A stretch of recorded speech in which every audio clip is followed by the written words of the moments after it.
Chavrusa Daf. Oh, good morning, Rabbi Binyomin. Good morning, Ellie, Rabbi Ellie. Why do you call me Reb?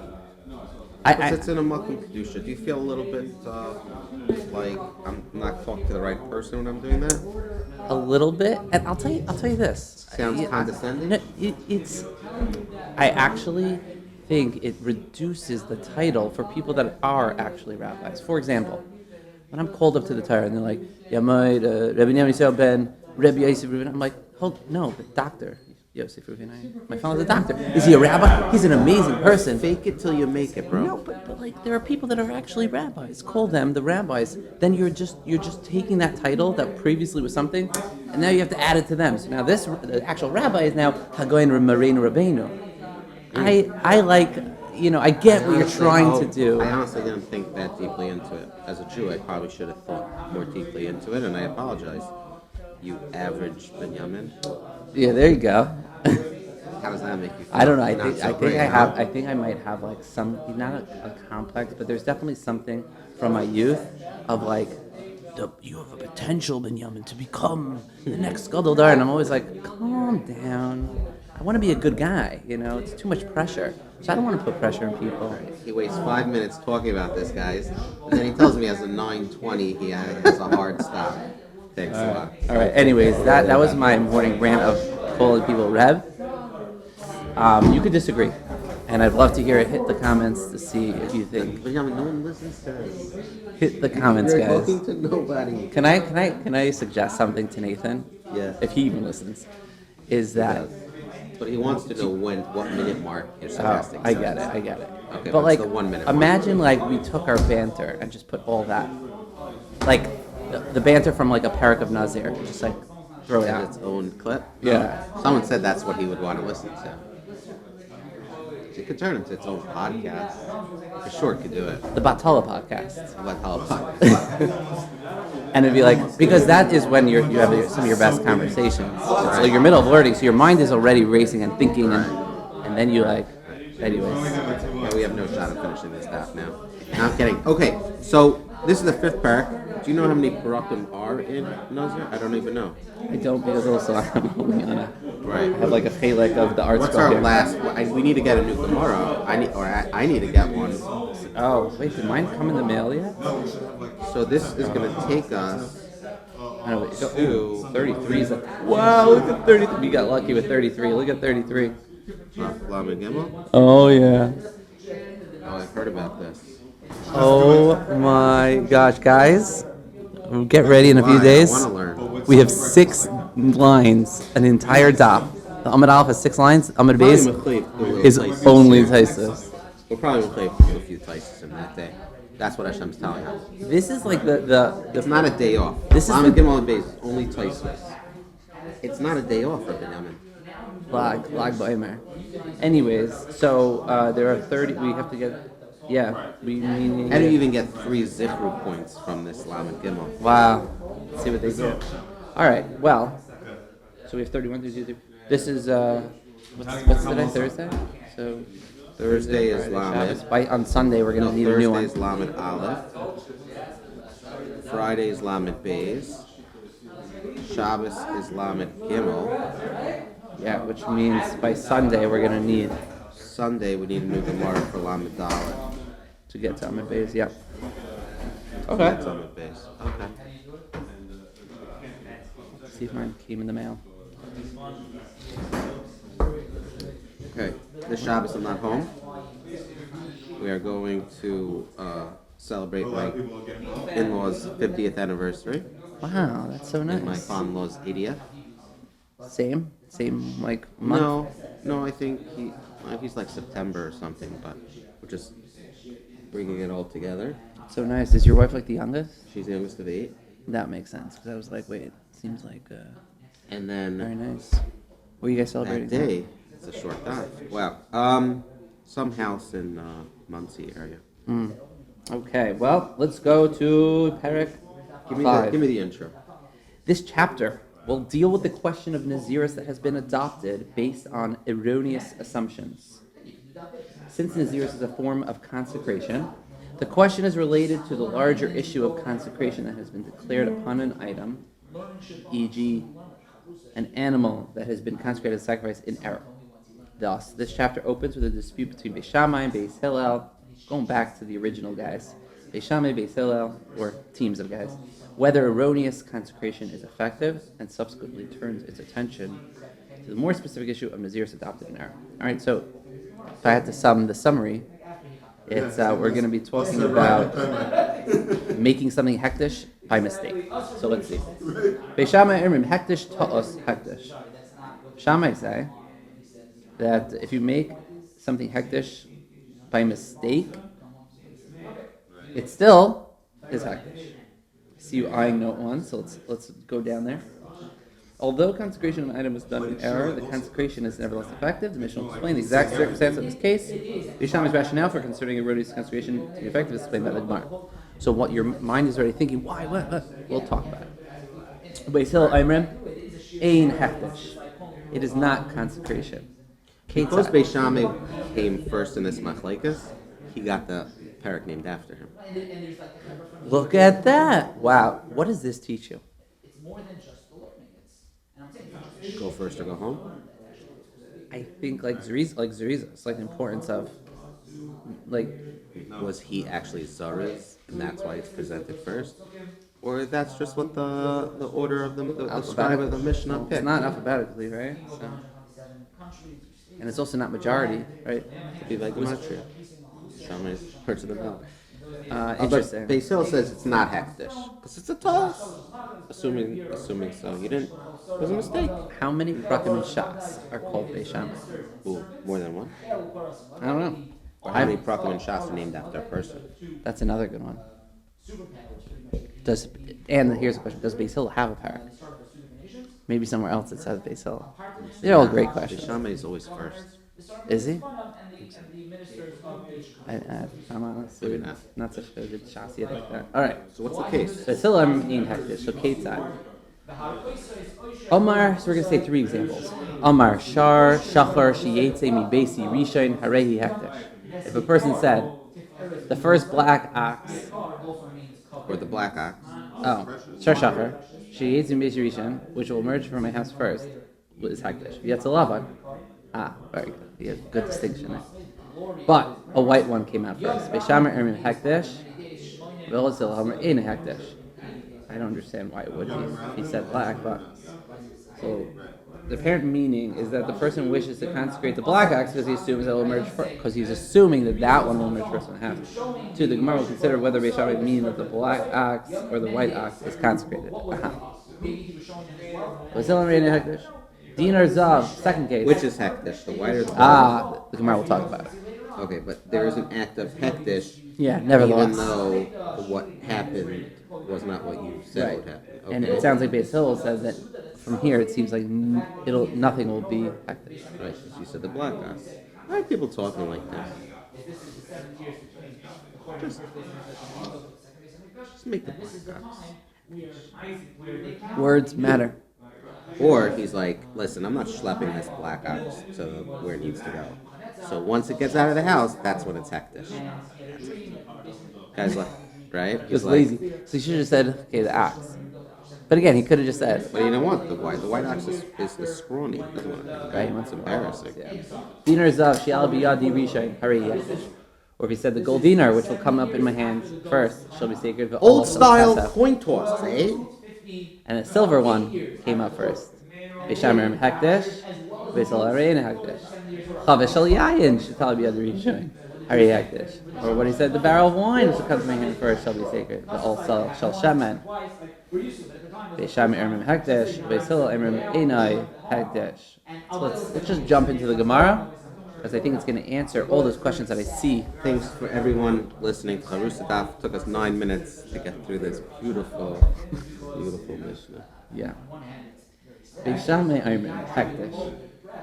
At this point, the Gemara assumes Beis Shammai to mean that the white ox, the silver dinar, and the bottle of oil are sacred, since these are the ones that in fact emerged first.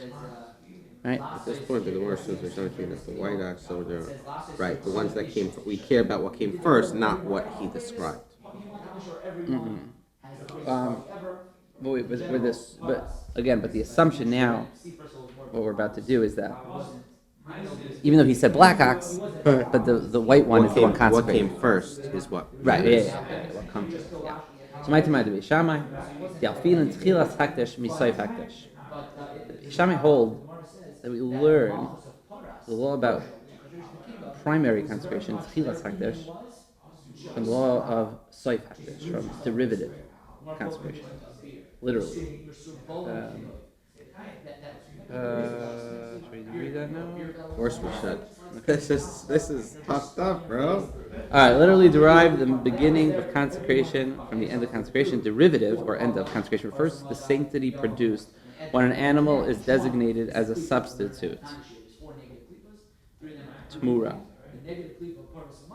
For an already sorry, I'm like too many prints.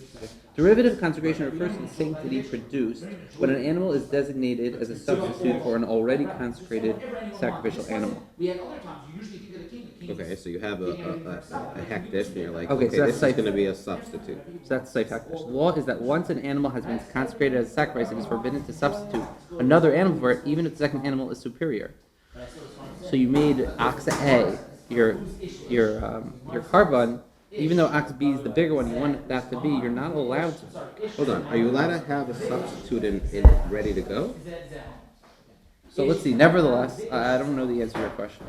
Nevertheless, if someone violates this prohibition and declares an unconsecrated animal to be in place of the consecrated one, the result of this declaration is that both animals are sacred.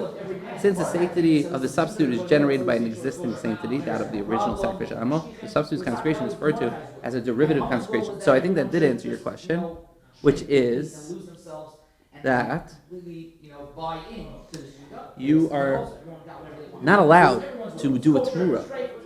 You're not allowed to make something a substitute. But if you did, it works, and actually both are now holy. Derivative consecration refers to the sanctity produced when an animal is designated as a substitute.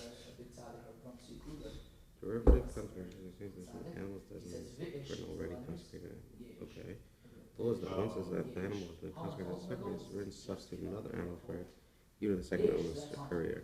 Nevertheless, if someone violates the personal vision, unscrewing will be in place of the consecrated one, the result of consecration of both animals are sacred. Since the sanctity of the substitute is generated by an existing sanctity, that the substitute is referred to as derivative consecration. Okay. So Beishame holds that we derive the law about primary consecration from the law about derivative consecration. Just as substitution confers sanctity even in error, so too does primary consecration take effect even in error. Okay, I understand it. Right. So I totally would have. It's funny. It's good we did the note. I would have done the other way. I also didn't think that Tchilas Hektish meant what it meant, and Soif Hektish meant what it meant. Okay. It's interesting. Just Tchilas Hektish means your first animal. Soif Hektish means your Tmura animal, right? So we're learning Tchilas Hektish from Soif Hektish. Ma Tmura Afil B'taz, just as substitution confers sanctity even in error, because you thought that you're going to actually be transferring this, Right. but you didn't transfer it. Now they're just both holy. Ma Tmura, it works. Afil B'taz, Af Hektish. Afil B'taz. So too, your first animal also will take effect in error. Even though there's ties, it works. So that's reason Shammai's reason that The white ox. the white ox is hektish. Hashem says about the Bidei Kavod, you make these clothing with kavod ulis tefaris. Let's just do note 67. So, again, The words "V'hayu T'marsi Kodesh" are taken by the Gemara to teach that the person had intended to say, "This black ox shall be a substitute for my sacrificial animal," and he unintentionally said, instead, "This white ox shall be a substitute. The white one becomes sacred." Thus, even though he designated the white one as a substitute erroneously, it nevertheless becomes sacred. 7. Thus, in the case of Mishnah, which first declared the black ox, which will emerge first from my house, shall be sacred, Shammai ruled that the white ox, which is the one that actually emerged first, is sacred. For the person's true intent was to consecrate the animal that would emerge first. And although he was in error in thinking that the black ox would emerge first, his error cannot invalidate the consecration, which takes effect even in cases of error. The Gemara will soon point out that two cases of error being compared here are not truly analogous. And, sorry if I said that a little too fast. It was good. Can I mention something? Yeah. I was speaking to Ezra Moskowitz yesterday, talking about the Indian of that you could take back your word, like take the Dibar. He said he learned somewhere in Shas that it doesn't apply in certain cases. First of all, we were talking about like how does it work? What do you mean you could take things back? Where does this mechanism work? But he said hektish. You can't say oh this animal's for hektish. I'm like oh no it's not. Take the Dibar. Just want to say that. Check the Weaver does not work by hex. Yeah, and there was like four cases where it doesn't work. But, okay. So, what's the reason for Beis Shammai that's the white one? Because we learned Tzilas Hakdish from Seif Hakdish from Matura, Fil B'Taz, Al Hakdish, Fil B'Taz. The Gemara explains Beis Hill's opinion. Do you want to read Mr. Langer? Beis Hillel, I remember, honey mili tmura, that is so for substitution. But in regards to investing an animal with primary hektish in error, we do not invest it with sanctity. So you don't learn Error Tzilas Hakdish from Seif taz only Hakdish. works by substitutions, by derivative consecration, by soif hektish, not by chilas hektish. Yeah. More questions the comparison of Beis Shammai's ruling in our case to the case of substitution. Beis Shammai, ma ilu amare zetat zelachatya yoim. What would be the law if he said this unconsecrated animal shall be instead of this sacrificial one from midday onward? Would it be my tmura my shaita? Would it be a substitution from the moment he makes this declaration? Certainly not.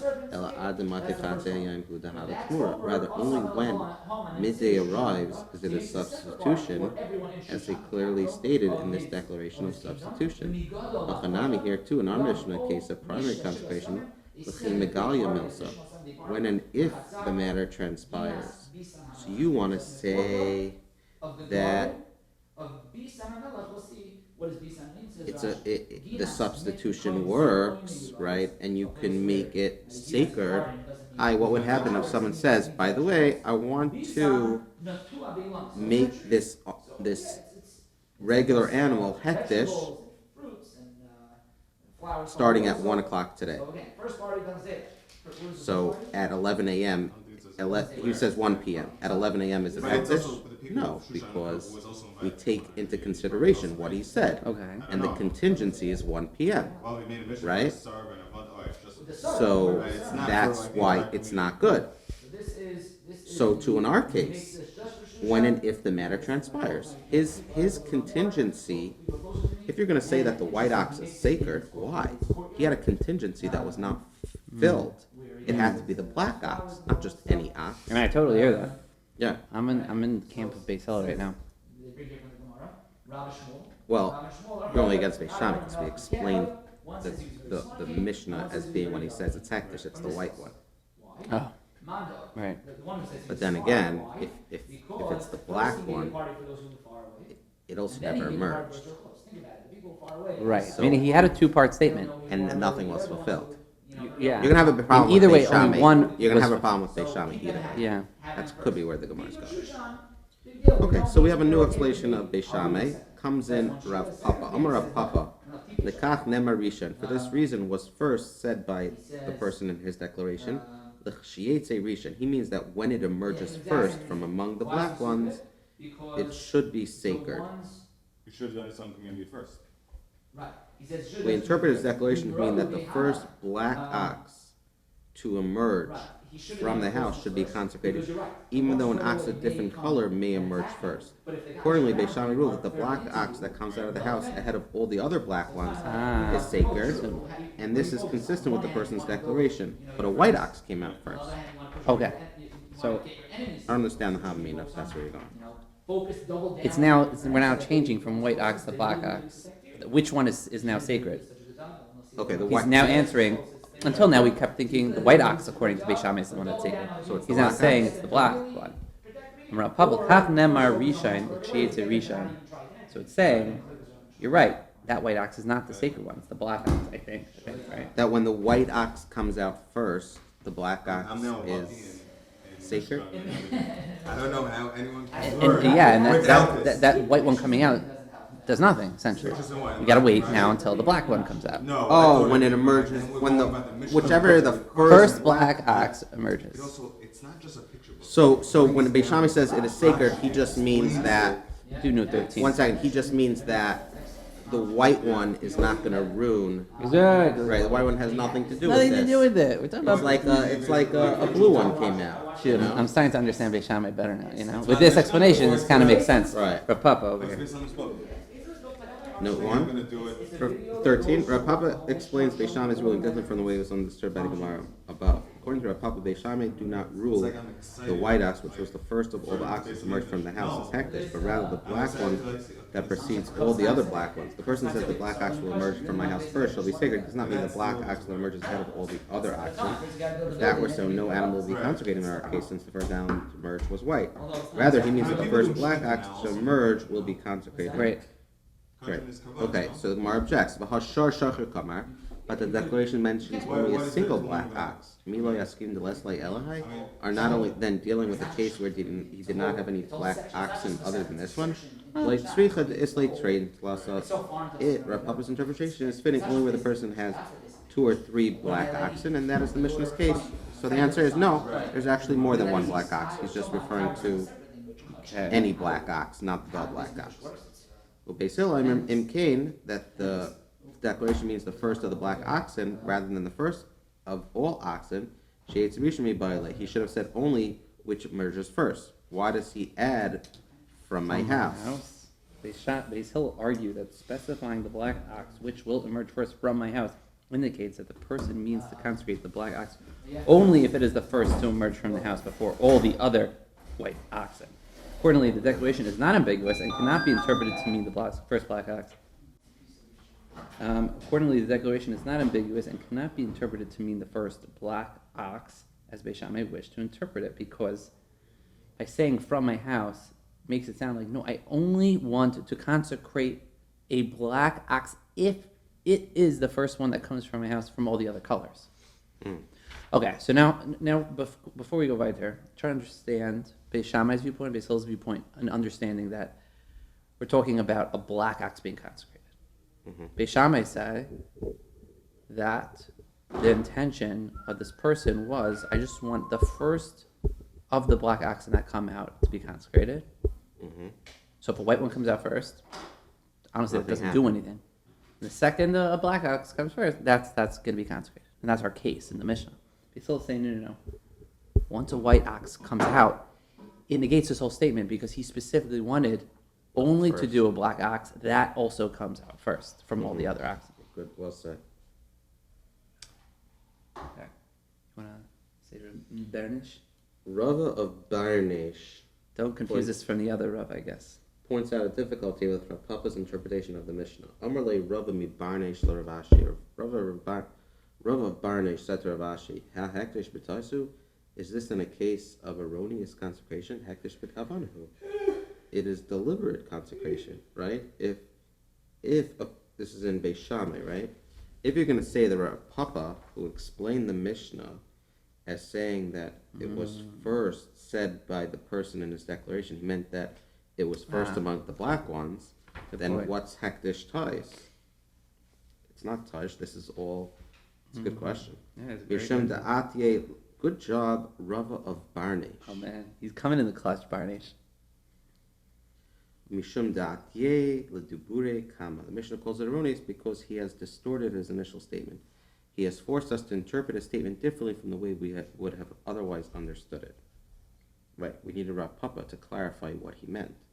So when we have to clarify, you were unclear, and the ta'is is the fact that you distorted and made ambiguity. When you pump ambiguity into your statement, that's a mistake. So the Torah we can learn is be clear with your words, otherwise you're making a mistake.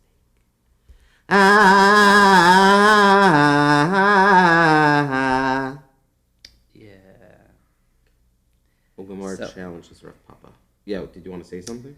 So wait, so it comes out, it's not actually a mistake, it's just ambiguous. Right. Okay. There's no error in consecration.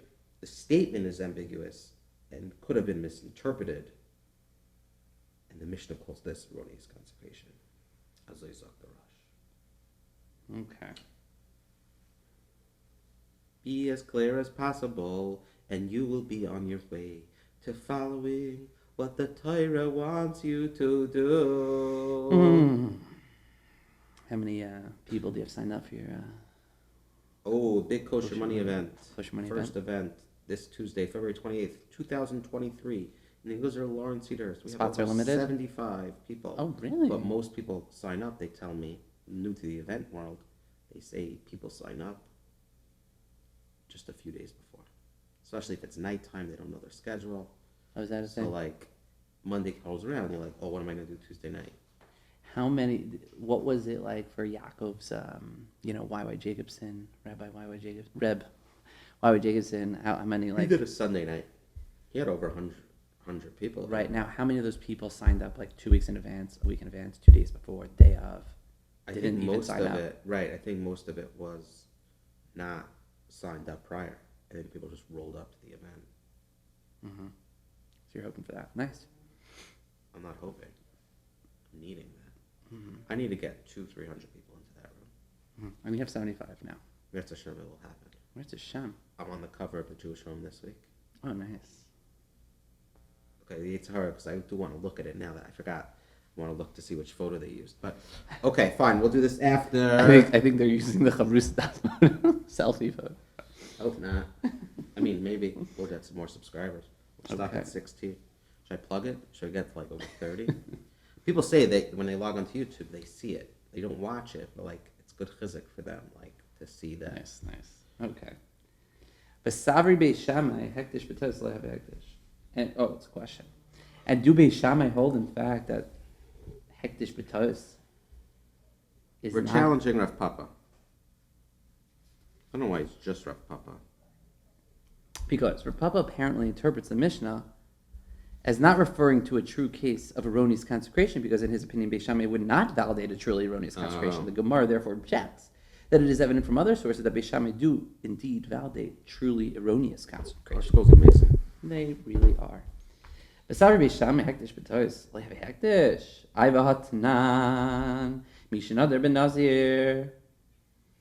Someone said Harini Nazir. V'nishal chacham v'hitiru, and he petitioned the sage, and the sage released the vow.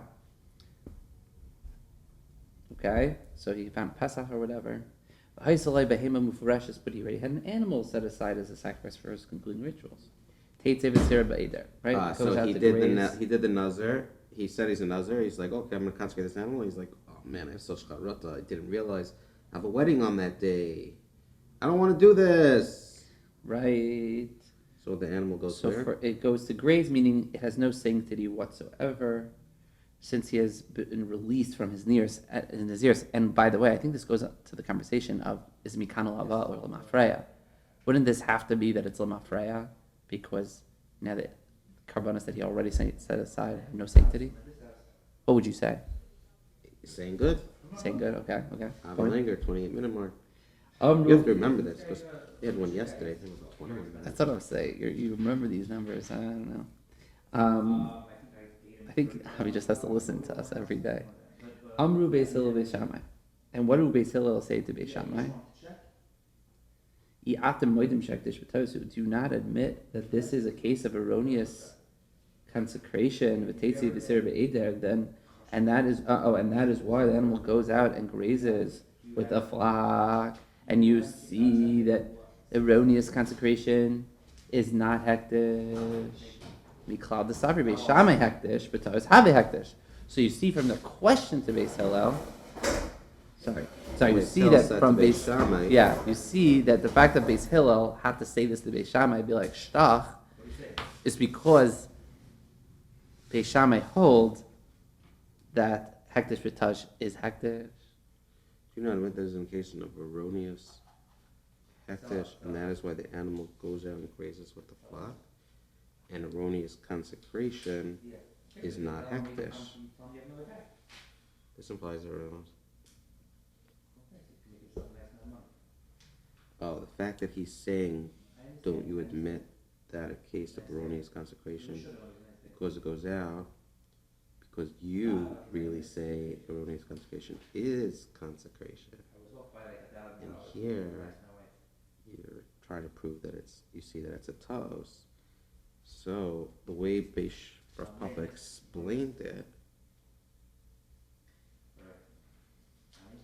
that Beis Shammai would not validate a truly erroneous consecration. We see here, based on Beis Hillel's words, that Beis Shammai would make erroneous consecration. Yeah? You saying that? Or Yeah, no, I got it. Okay. Beis Shammai Emrim Hektish Tais Hektish. Beis Shammai Amri Hektish Tais Hektish. All right. Oh. Where have I been? I know, I gotta been. So we see here that Beis Shammai could hold Hektish B'Tais is Hektish, an erroneous. Right, this is the Consecration raya. So is how could Rav consecration. Papa say that it doesn't really mean Hektish Tais Hektish? We see a real case where Beis Shammai would say the Hektish Tais real Tais. Right. The way he explained it is that it's not, when he says Hektish Tais Hektish in the Mishnah, it wasn't talking about like. It was just talking about like a distorted state. That was An the way he ambiguous explained it, statement. ambiguous statement, and really Hektish B'Tais is not Hektish. Right. But we see here, based on how Rav Hill shtacht Beis Shammai, or the way he was questioning him, it sounds like he holds that erroneous consecration is consecration. And over here you see that it's not. Okay. Yeah. El Beis Hill hu dekatai. Rather, Beis Hill are the ones who erred. Gemara answered that this does not prove Beis Shammai's view to be that erroneous consecration is valid. Rather, Beis Hill are the ones who erred. They mistakenly thought that Beis Shammai's reason in our Mishnah was that erroneous consecration is consecration. Beis Shammai would in fact say to Beis Hill, we call the case of the Mishnah regarding the black ox erroneous consecration not because it is a true case of erroneous consecration, but because he distorted his original statement as explained above. Actually, the Mishnah below records a different response to Beis Shammai. Appropriate that the assumption that they indeed hold consecration and erroneous consecration is valid. Nevertheless, our Papa could argue that in fact Beis Shammai do not consider such consecration to be valid. Their point in their response there is only that even if Beis Hillel were correct, even if Beis Shammai really did hold erroneous consecration, I have no clue. It's the same. It's basically just saying we're going back to the original understanding of how Rav Papa learned it. That and you could see it, right? Beis Hillel just had the wrong understanding of Beis Shammai. Meaning, we brought a riot from how Beis Hillel asked said something to right. Beis Shammai. Right. Okay. So now the Gemara is answering, no, Beis Hillel made a mistake in understanding Beis Shammai's reasoning of what Tos B'Hektish, Have Hektish means. The same. Which basically is going back, it's referring to an ambiguous statement. Right. He thought that when Beis Hillel said to Beis Shammai, do you not admit that this is a case of erroneous consecration? Oh, and then we wanted to prove from there that, Beis Shammai must hold erroneous consecration.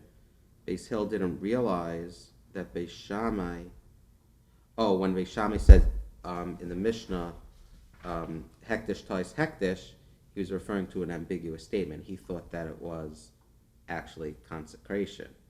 Yeah. Right. What I would love to see is Beis Shammai's response. Because wouldn't that show? Right. Like, if they agree, they're like, oh, you're right. Like, what's Beis Shammai's response to this?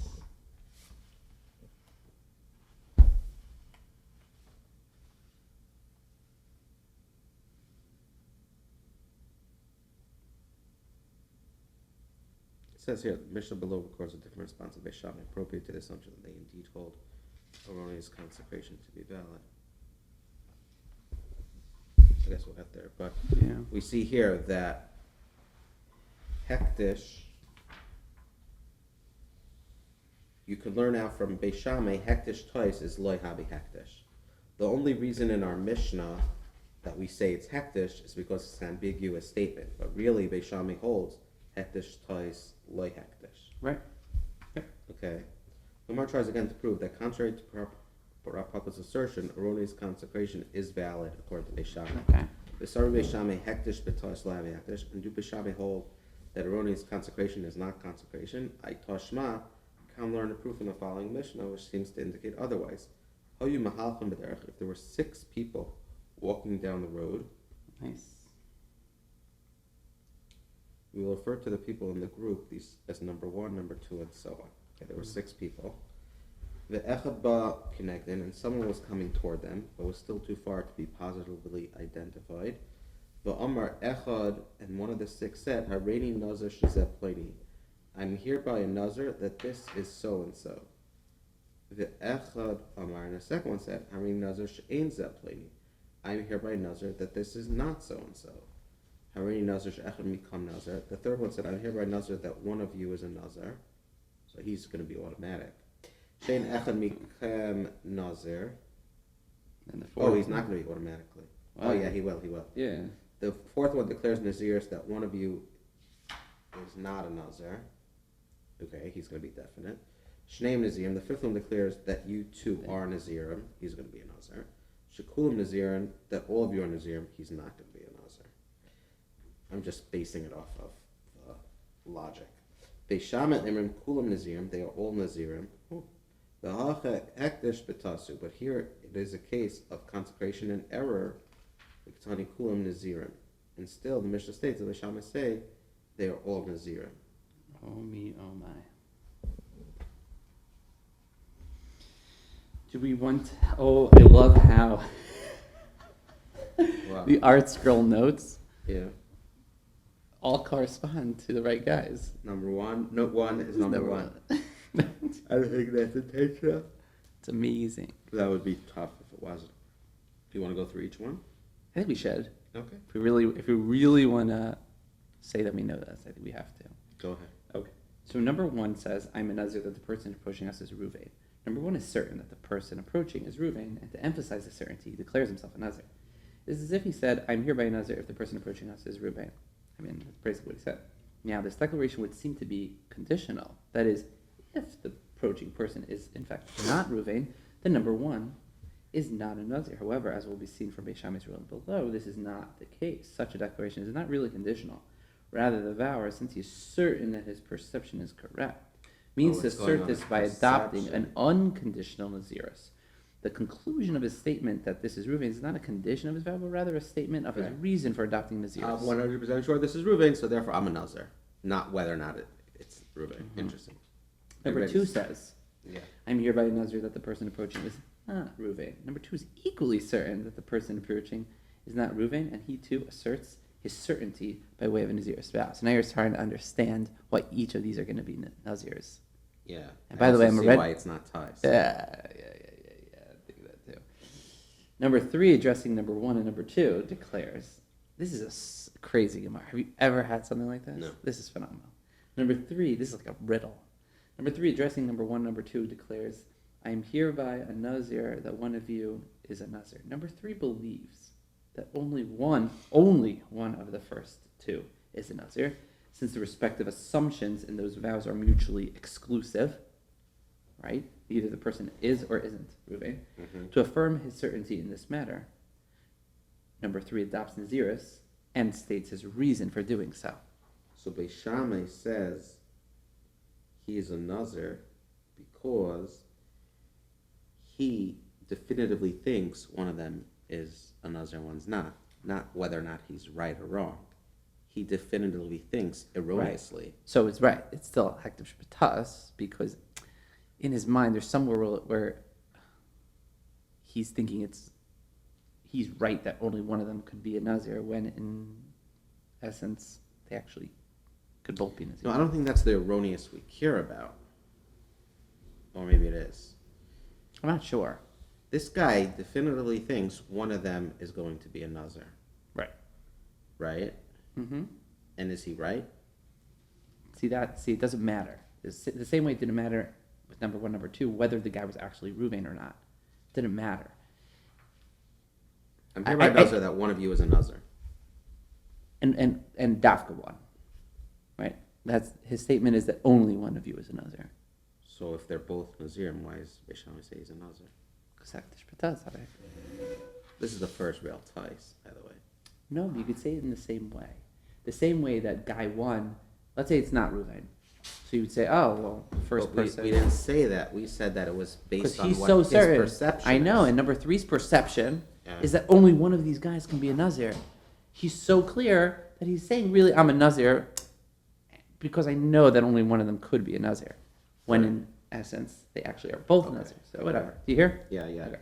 Number 4 believes, as number 3 does, that only one of the first two is a Nazir. To affirm this belief, he declares, addressing 1 and number 2, I am hereby a Nazir that one of you is not a Nazir. His declaration is merely the converse of number 3's declaration. Both mean to assert that one of the first two is a Nazir and the second is not. Okay. Number 5, also addressing number 1 and number 2, says, I am hereby a Nazir that both of you are Nazirim. This seems impossible at first glance because number 1 and number 2 apparently made conditional vows, and the two conditions are mutually exclusive. The person approaching cannot be Ruvain and also not Ruvain. Nevertheless, number 5 believes that number 1 and number 2 are both Nazirim, which is indeed the case as the Beis Shammai rule below. He solemnizes his assertion by making a vow of Naziris. Number 5 is wise. By the way. And then what is this? No, but maybe the 6 is even the wisest of them all. Number 6, addressing the 5 others in the group, says, I am hereby a Nazir that all of you are Nazirim. Although this too seems impossible because the 5 have apparently made conditional vows, and some of the conditions are mutually exclusive.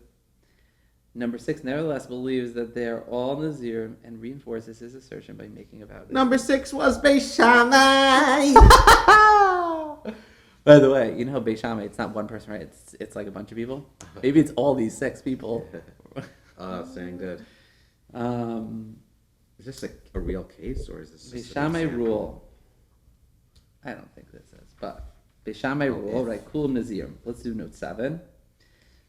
That Beis Shammai rule that all 6 people in the group are Nazirim, even those whose predictions are not borne out. Beis Shammai maintained that all these declarations are no worse than an erroneous substitution, like Tamura, where a declaration of consecration is effective even if the person inadvertently named the wrong item in his declaration.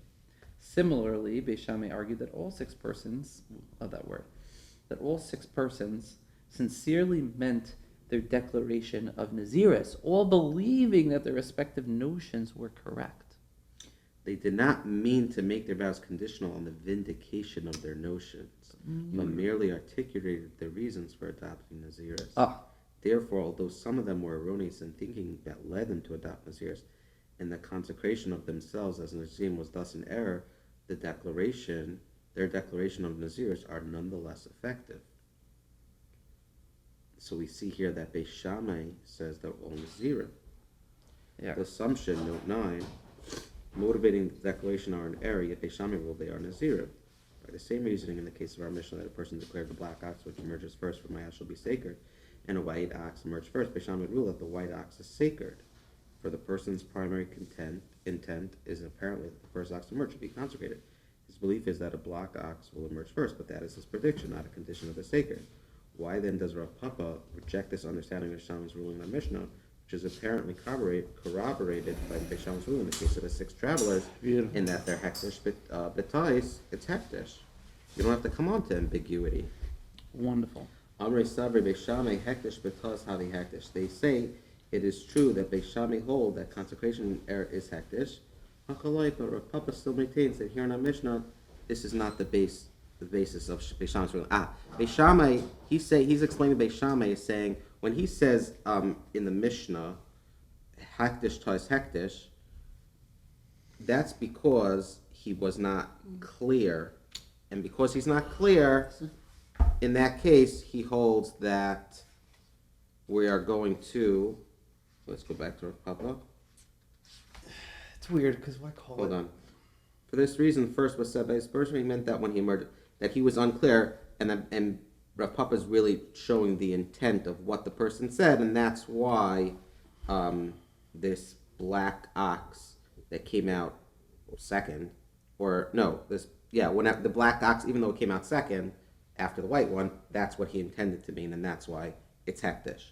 So in this case of ambiguity, we learn that we clarify what he means, and it will actually be hektish, but there's no, the tois is the ambiguity. But, by the way, Beis Shammai does really hold that this, Right. hold on, let's just Yeah, finish it. yeah, But finish Beis Shammai really holds that Hektish hektish b'tois. b'tois is hektish. Mm-hmm. So in the case of the travelers, Mm-hmm. even though they made mistakes at some point, Mm-hmm.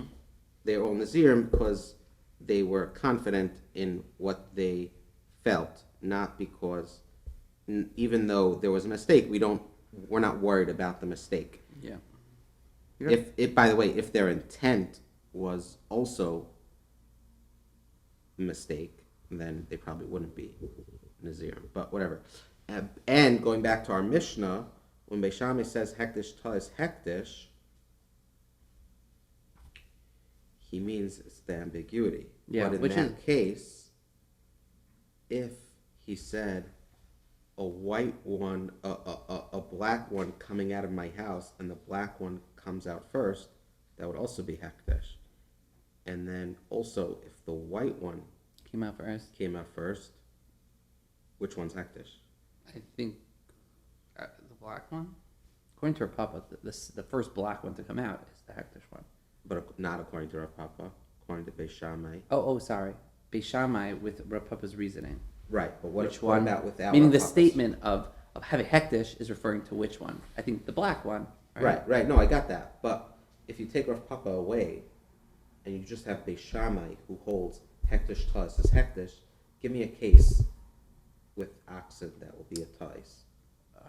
Well, he said this statement, right? So he said the first one to come out, that's black, and then a white one came out, the white one would be hektish. I think that's the other understanding, that the white one, before we... Right, the first one to come out. First one to come out. What's the tois? Because you thought it was, because he said black, but a white one came out. So even though you thought a black one was going to come out, but you said the first one to come out, and the first one to come out was a white one. I mean, he thought the first one to come out would be a black ox, and that was what it was. So normally we would think, so in that case, the white one would be hektish. Right. Wait, Rav Papa learns that the black one would be hektish. Right. Right, okay, wow. Whew. Mar presents an alternative explanation to Beis Shammai. Now, before we go back there, I don't love this answer because it said hektish tos hektish. So you're really, in the end of the day, it's not tos hektish. It's ambiguous. Of course. Okay. And you're going to tell me, oh, that's not what he's trying to say here. But we know elsewhere in Shas he holds that tos hektish is hektish. So why would it mean something else in this Mishnah? But whatever. That's at this point in the Gemara, that's the answer. Binyomin has a question for Rav Papa. Yeah, I have a question for Rav Papa. Whenever I start something else now, an alternative explanation, I get nervous in my bones that I'm now gonna I get nervous that I'm gonna Forget the first one. forget everything, and it's a real stress that I experience. Let's see. Hashem, please give me the help. Do not let it enter your mind that the Mishnah's case is one in which the person stands and makes this declaration in the morning before the animals have left the house. What are we dealing with here? Where the person stands in the afternoon after the animals have already left the house. And declares the black ox which emerged from my house first shall be sacred. And they said to him, a white one emerged first. And he said to them, if I had known that a white one came out first, I would not have said black. So when we say, meaning he wanted the first one. this is an alternative explanation from Rav, meaning put Rav Papa aside, and Abai is going to replace understanding Rav Papa. what hektish b'tois is hektish. Right. What is the case? So that in this case in the Mishnah, he's saying it already happened. He wasn't there. He doesn't know. And he says, the black ox which emerged from my house first shall be sacred. And they said to him, a white one emerged first. And he said, if I know the white one came first, I would not have said black. And therefore, the white one would be hektish, right? Yeah. So the way He just Abai wanted whichever one was first. Right. So the way Abai is explaining Beis Shammai, the black one, the white one would be hektish. Exactly. According to Rav Papa, the black one is hektish. According to Republic, exactly. Very good, very good, very good. You got it. Wait, there's questions. Can you say that the mission is discussing a case where the person stands and makes his declaration after the oxen have emerged in the afternoon?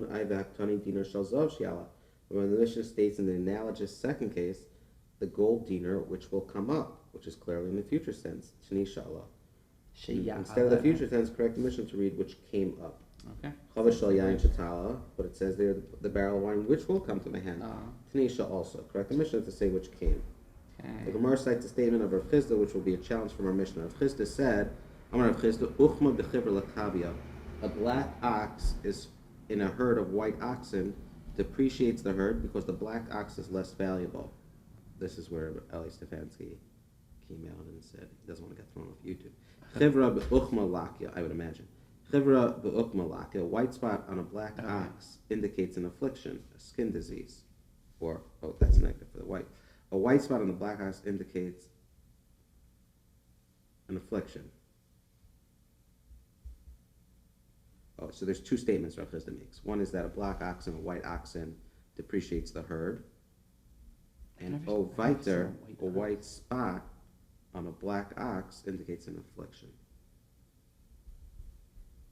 Okay. Which is a little challenge for our Mishnah. Okay, Tznan, we have learned in the Mishnah, Shalcha Sheyetz B'Beis Rishon Hekdesh, the black ox which will emerge from my house first, shall be sacred. It is our present assumption that when a person consecrates, he consecrates stingily and retains the best for himself. But in Beishami, yet Beishami said that the white ox is sacred. Why would this be so, according to Rav Chisda's assertion that the white ox is superior? Right? They're saying that the white ox is hektish. If the white ox is hektish,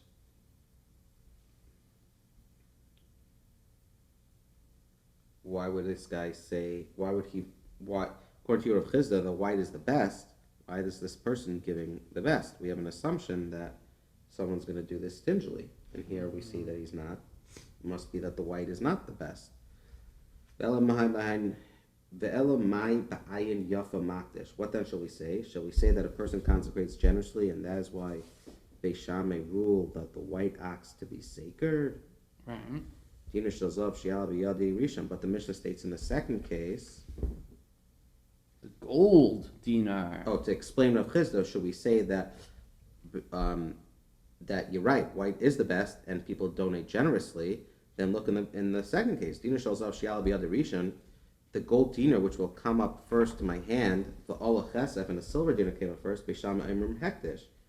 Beishame say it is hektish. So we see here that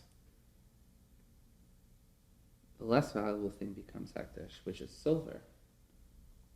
So the person stipulated gold in his declaration. We have no right to assume that as a generous person he equally intended silver.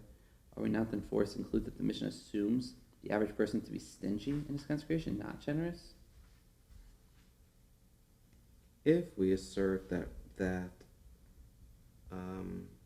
if we want to defend Rav Chisda and say that a person is consecrating generously and really white is the best, then why in the second case of gold and silver, Beishame says the silver dinar is sacred? If the person is always particular to consecrate his most valuable things, then how can Beishame rule the silver dinar becomes sacred?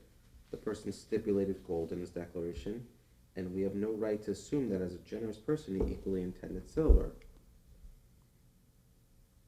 You know why silver becomes sacred? Because it's hektish. Taris hektish. Right, but it doesn't work in Rav Chisda. Why not? Because according to Rav Chisda, it should still be the gold one. Since that's what he intended, I would Go to the black ox, white ox, tell me. What? In the case of the black ox and the white ox, he says white is the best. Right? So why, and we comes down the Mishnah that the white ox, are we going here that the white ox is Chisda says the white ox sacred? is more valuable. No, I get that. Oh. In this case, are we saying? Well, again, I think we're Note 17 says, although the Gemara currently assumes a biased interpretation of the Mishnah to be correct. which means an Abaye. Which one is Abaye saying is? The white one? Yes. Yeah. So yes, we're going in white. That The white is becoming hektish. Okay, so if the white is hektish, why is it,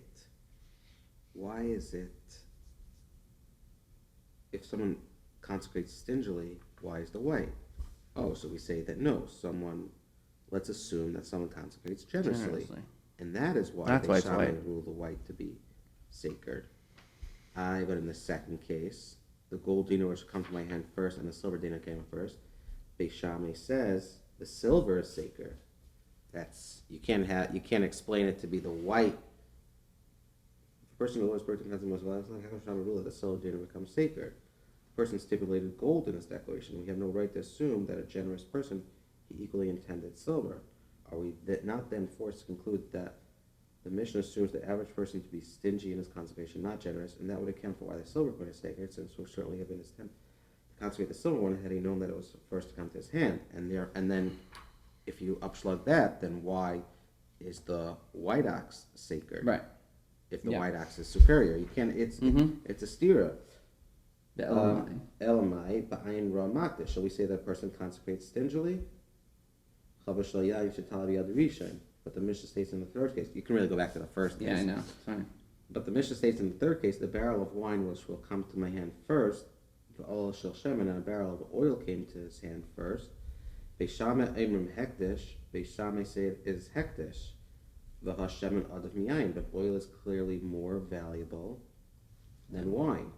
How can Beis Shammai rule that the more valuable oil is sacred? If you're going to say stingy, and he said the barrel of wine, he wants to be stingy, why is the oil sacred?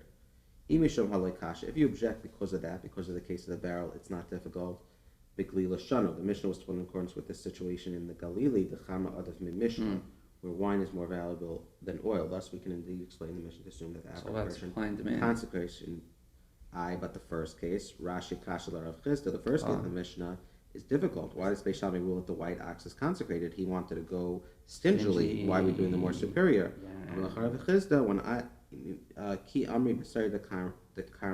When I made my statement, I was referring to Carmenean oxen, and Carmenean oxen, the white variety, is more valuable.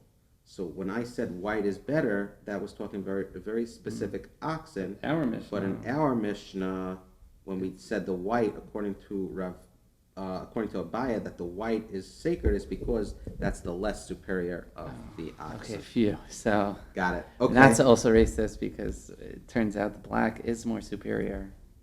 Great. Now we're not going to be able to get ads on this video because you discussed The black racism. oxen. Rav Chisda said, "Uchma l'mashchei, a black ox for its skin." No, we're not getting ads anyway. A black ox for its skin. A red ox, sumka levisre, red ox for its meat. Chivra l'radia, white ox for plowing. Rav Chisda uchma b'chivra l'kavia. Rav Chisda said, a black ox in a herd of white oxen depreciates the herd. Rav Chisda said over here, note 27. The black ox has the most valuable hide, the red ox has the tastiest meat, and the white ox is the best variety for plowing.